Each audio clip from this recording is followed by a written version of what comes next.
Hey guys, Tom here from SerumPresets.com, and today we're going to be checking out this deep house sound. We're actually going to be making it completely from scratch. I'll just show you what the kind of finished result will sound like.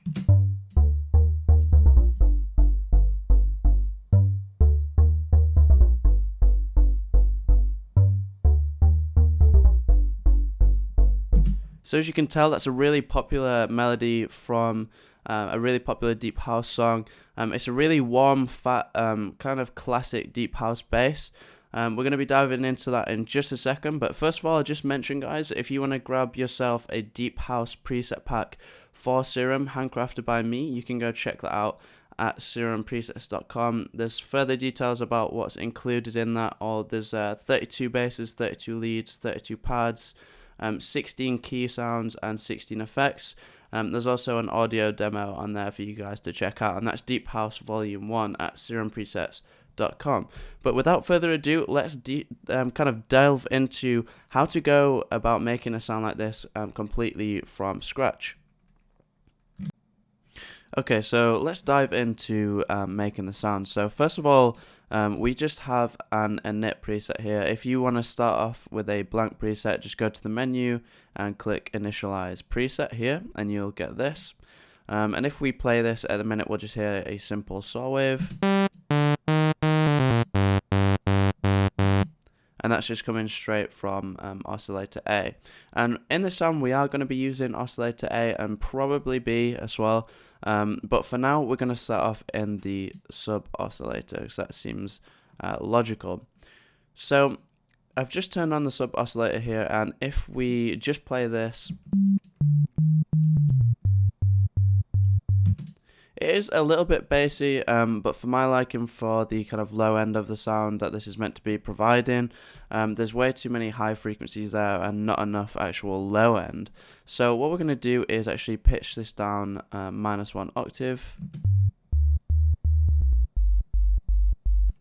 And that's much better of an octave for the sub of the sound. So you'll notice here that there are like 6 different waveforms that you can choose for the sub oscillator. The reason I've chosen the sine wave is simply because that is the purest tone that you can get. A lot of people overthink how to make a big sub bass or a full sub bass, but really it's as simple as making sure that it's a sine wave and that it's at the right octave, because a sine wave is literally the purest tone that you can get, so you're not going to get any purer than that. The other thing we're going to do within the sub oscillator here is click this direct out.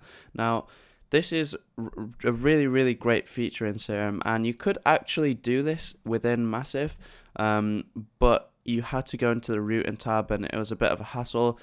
Steve Duda's made it really easy for you to directly output the output of the sub into the master of the synth. And basically what this is going to do is it's going to completely bypass all the filter effects, all the other effects, and just ignore everything else that's going on within the synth. The reason this is great is because if you route in the output of the sub through a filter which is being modulated, and it could be any type of filter, and then you're routing it through all these effects, essentially by the end of it, you're not going to have as full a sub by the end of the sound as like compared to if you just click direct out, which is just completely ignoring everything and just bypassing everything and send it out straight out to the master. So I highly recommend clicking direct out. The other thing we're going to do is, because this is a deep house bass, it's going to be most likely a plucking. It's going to have a plucking characteristic.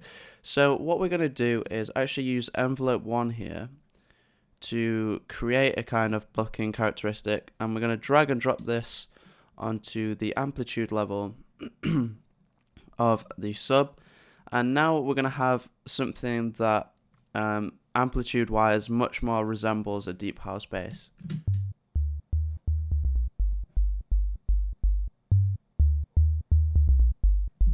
So as you can tell there, it's much more plucky, and we're actually going to use the same envelope to control the amplitude for the rest of the sound as well, so that is all consistent kind of throughout the synth. So excuse me, we're going to go now into the noise oscillator, and what this is going to be used for within the sound is to add a little bit of sharp attack to the sound. So add some high frequencies at the start of the sound. Now, not only will this kind of add polish to the sound and make it sound better, when you are dropping this sound into a mix and it has that high frequency attack at the start of the sound, it's going to be much more noticeable in a mix. It's going to cut through, which is really, really important. So we have a variety of noise waveforms to choose from. Sorry, not noise waveforms, noise sources. And if you didn't know, you can actually import your own noise sources in here. But for the purpose of this tutorial, we're just going to use one of the default ones. So we're going to be using this S sound noise source, which I think sounds really great. As you can hear, if I just turn the sub oscillator, it's a really, really great noise source. There's not much low end to it, and it sounds really clean. So what we're going to do, at the minute it's way too loud and it's not really following the kind of characteristics of the sound, as you can hear there. So what we're going to do is we're going to click this, and essentially what this is going to do is change it from being a constant noise source to being a one-shot impulse, which is really important because we only want this to play at the beginning of the sound. Another thing we're going to do, we're going to use a separate envelope to control the amplitude of the noise oscillator. And the reason for this is we only want this noise source playing at the beginning of the sound. We don't want it following through the rest of the sound. So we're going to apply a really, really sharp envelope here to the amplitude level of the noise oscillator.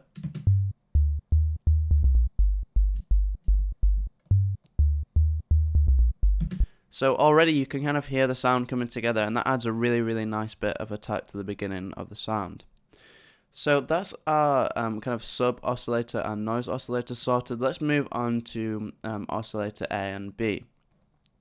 So the first thing to mention really is you don't have to copy what I'm doing exactly. There are so many different wavetables to choose from and amazing creative things that you can do. I mean, there are general good rules to follow for this kind of sound, but honestly, the sky's your limit with all these different wavetables. For the purpose of this tutorial, I'm going to be using quite a simple waveform. I'm going to be using I do believe that this means it's a Juno wavetable. I'm not completely convinced, but I think that's what it means. Correct me if I'm wrong in the comments. But nevertheless, we're just going to use one of the analog wavetables for this sound. So the first thing we're going to do before we even play the sound, as I mentioned earlier, is add this envelope to the amplitude of oscillator A, so it's following the rest of the sound. So already you can kind of hear the sound coming together. I'm just going to try moving it down an octave, see if that sounds a bit better. Yeah, for my taste, that sounds much better. We are going to be changing it quite a lot. What we might do is pitch oscillator B an octave above oscillator A just to fill out the frequency range a bit. But what I will say for the minute is that this sounds quite flat, quite boring. And so what we're going to do here is we're going to change the unison to 5, and we're going to bring the detune down slightly. Now, if you listen to this, it sounds much thicker, much less harsh. So that sounds absolutely massive now, which is really, really great. The reason for this is basically what unison does. When we have unison set to 1, there's just one version or one voice within oscillator A that's being outputted. If we move the unison to 5 like we had it, we can actually hear 5 separate instances of the output of oscillator A, so 5 different voices. And the reason we can hear all these voices individually is due to this detune parameter. So if we detune all the voices, they're all in a different pitch. Our kind of psychoacoustic kind of algorithms in our brain can kind of pinpoint those individual sounds. So if we, for instance, take the detune and take it all the way to 0, although it will sound louder, we can't actually hear the individual voices. So that just sounds like one coherent thing. But if we detune them, we can hear them all separately. And that's what makes it sound so wide and so thick, which is a really, really nice effect. What we're also going to do here if I click the wavetable, we can see a 3D model of the wavetable. So currently we're just using one waveform. Now, as you'll see, in most of the digital wavetables, you have this constant change, so you can cycle through the whole thing, and it has 256 different steps. If we go into our analog one, we can see here that there's only like a fixed amount of steps, so all we can do really is switch between the different waveforms. So if we want this to have the same effect as the digital wavetables, what we can do is click the edit button and go into morph and morph crossfade. And what this will really cleverly do is simply blend between them, so we have an absolutely massive choice of waveforms. So what I'm going to do is I'm going to cycle through the wavetable and see if I can find something that sounds pretty good.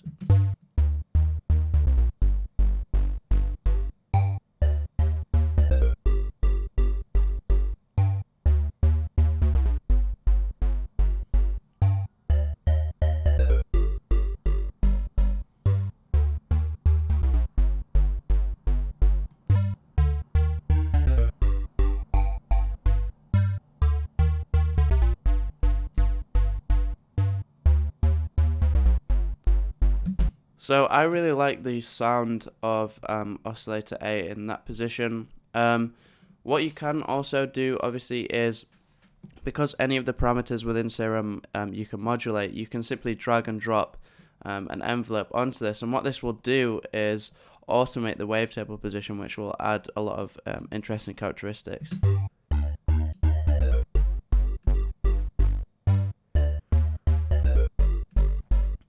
Now, I'm not actually going to do that for this sound because I don't think it sounds particularly great on this wavetable, but that is definitely something you might want to consider on a different wavetable.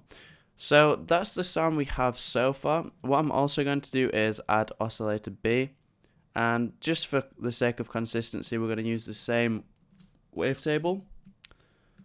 We're going to have, say, just 3 voices in this. We don't want it to be too loud. And this is because you can see this, the octave is set to 0, which is 1 octave above Oscillator A. This is going to fill out the sound and add some higher frequencies to it. So if we set this to the same wave position, I think it's about there. Here we go. So this is going to add a little bit of high into the sound. Also make sure again to control the amplitude of the oscillator with the envelope.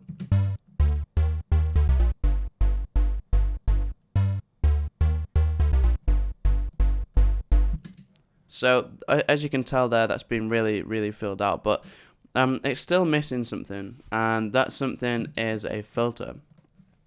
So the first thing we're going to make sure we want to do is make sure that the routing's set up correctly. So at the minute, as you can see here, Oscillator A is being routed through the filter, but Oscillator B is not. And this is no good. We want both Oscillator A and B to be controlled by the filter.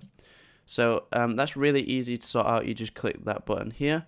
You can also see these buttons here, and essentially what this is the routing for the noise oscillator and the sub oscillator. We don't want the noise oscillator going through the filter simply because we're going to lose the attack of the sound.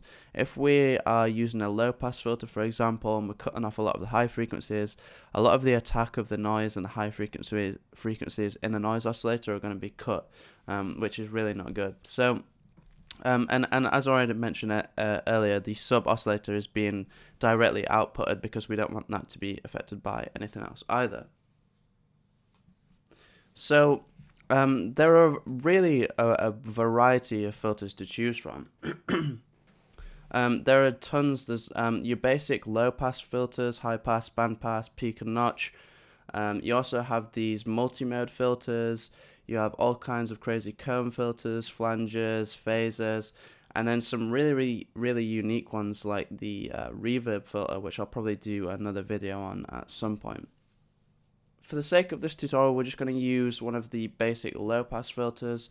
If you were wondering what the difference is between these, what these numbers mean, essentially all this means is the kind of dB per octave, so the decibels per octave that are being attenuated. So we're going to use quite an extreme filter on this. we're going to bring down the cutoff, and essentially this is going to cut off a lot of the higher frequencies in the sound, as you'll hear here.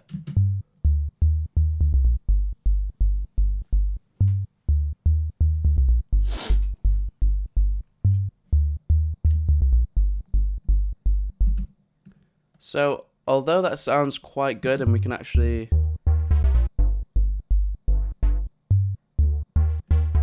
what you'll notice is that that sounds really good when you move the filter around.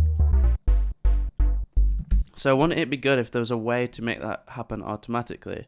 Well, obviously there is. We can use envelope 1 that we're using to control the amplitude of the sound, and simply drag and drop that onto the cutoff, and essentially the cutoff is going to be modulated over time to produce a really nice effect.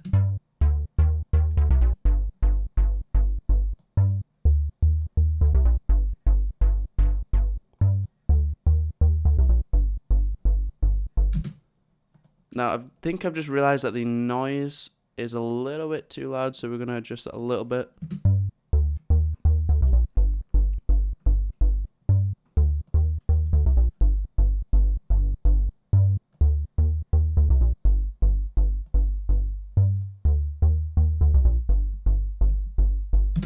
So that's sounding really good already. That's a really characteristic deep house bass sound.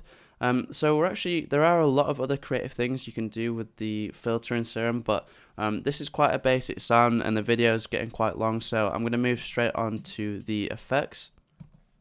So one thing we're going to add first is the hyper dimension plugin. Now the dimension part of this plugin was actually brought out as a separate plugin by Steve Duda before Serum was released, and this was actually a free plugin based off of the dimension expander within Massive. And both of these, the hyper and dimension effects, are a really great way to make a sound thicker and sound bigger.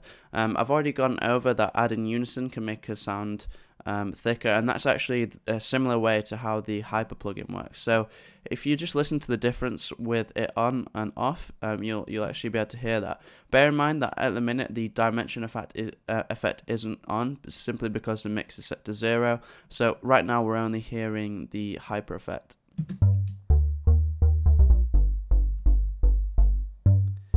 You can almost hear kind of a phasing effect when I increase the mix. So I'll just show you the difference. So that's with it on, and this is with it off.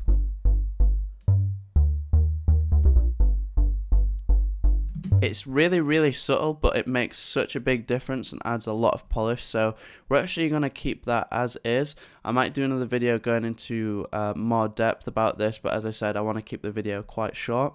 The other effect that we're going to add with this sound is a reverb.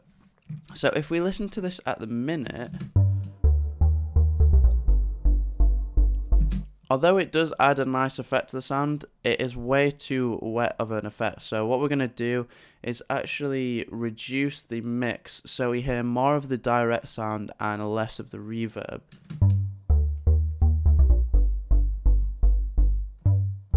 Gonna bring it down further. So although that does sound quite good now, what I will say is that it does sound quite muddy. And the reason for this is because a lot of the low frequencies within the sound are being routed through the reverb. And typically low frequencies through a reverb in any situation is usually a bad idea when it comes to mixing, because it will make it sound muddy. So what we can do here is actually use the low cut parameter to cut some of the lower frequencies out of the sound. So this isn't taking reverb out of the whole sound. What this is doing is essentially EQing or filtering out a lot of the low sounds being routed through the reverb, so it won't sound as muddy.